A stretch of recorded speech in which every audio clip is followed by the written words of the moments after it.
Hello mga kalods, day off mode kasi niya ngayon kaya magbabanding muna kami mga kalods. Nag-request kasi siya sa akin mga kalods na pupunta daw kami ng dagat.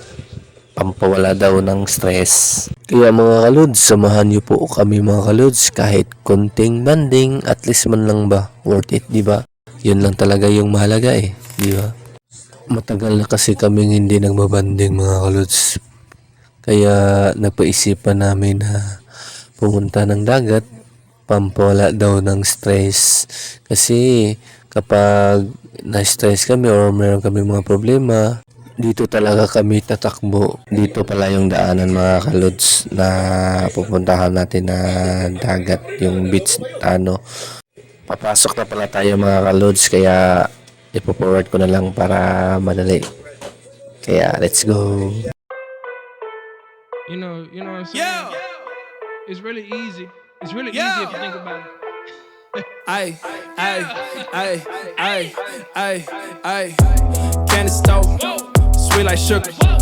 Down south, shot it. She a looker. Ay, from the dirty, let us crook it. It's a bag, better book it. See the pigs. So mga kalods, nandito na tayo mga kalods. Ang ganda talaga ng view mga kalods. Pati yung dagat mga kalods, ang tinaw. At ang sarap talaga ng hangin mga kalods, di ba? Pag may problema kasi kami lods, dito kami pumunta. So nakakita na pala kami ng place mga kalods kung saan kami maliligo. Kaya dito kami maliligo mga kalods kasi doon sa unahan medyo mainit kasi kasi yung oras pa lang is 2 PM kaya sakit pa yung init. Kaya dito kami mga kalods kasi nakaano siya mga kalods ba, yung landong ng bato nakaali sa init. Kaya dito kami mga kalods. Yung isa mga kalods, excited na talaga siyang maligo. Sa nagtatanong pala kung bakit ako nagblog, sa totoo lang po, gusto ko talagang tumulong sa kapwa ko mahirap. Kung papalarin tayo, I hope sana para makatulong din ako sa kapwa ko mahirap. Pero nagsasabi sa akin na bakit daw ako nag-vlog, wala naman daw akong kwenta.